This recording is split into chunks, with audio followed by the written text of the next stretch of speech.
Dr. Kim Anderson, our crop marketing specialist, joins us now. Kim, Russia and Ukraine continue to lead the market news. What are some of the big takeaways that you're observing? I think before we look at Russia and Ukraine, you got to look at the bottom line, and that is that we're harvesting a record 29.3 billion bushel crop. I think we need to look at our prices determined on the world market, and that price is determined by export demand. You look at the news stories, Russia closed down the ocean grain corridor through the Black Sea area. That essentially stopped exports coming out of Ukraine, and we saw a price impact of that. Another story that came out this week was about the solidarity lanes. The European Union said that they should create solidarity lanes. This is mostly a land movement of Ukrainian export goods, moving them to exports. Now that'll increase price, and a negative on that, one, it'll get stuff out of Ukraine on the market, and that'll be good, but it also gives Russia an advantage on the wheat market. And so looking at the supply of wheat, we got it there, it's just got to get in the market.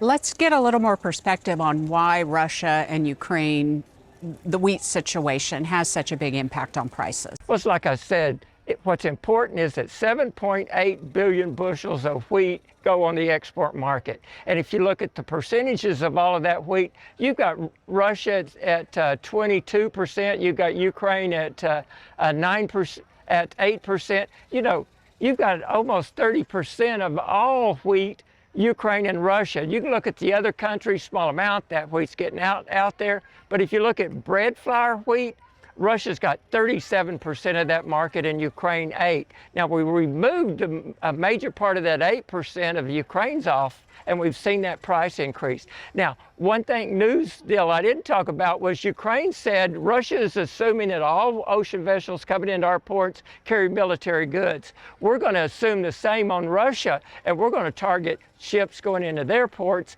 and that's why we saw that big price increase early this week. So many moves and counter moves, and then they do it all again. Hypothetically speaking, where do you think prices would be if we didn't have this war in the first place? Well, if you go back to 17 and 18, we saw COVID come in. That got us about a $3 increase. The war came in. That got us another $4, then backed off. Overall, I'd say the war got our prices up around $10. When we got the Russian and Ukraine wheat back on the market, prices got down around $7.75 to $8. You look at what's going on. Since the first of the year to June 1, Oklahoma prices averaged $7.85. June and July prices, $7.82.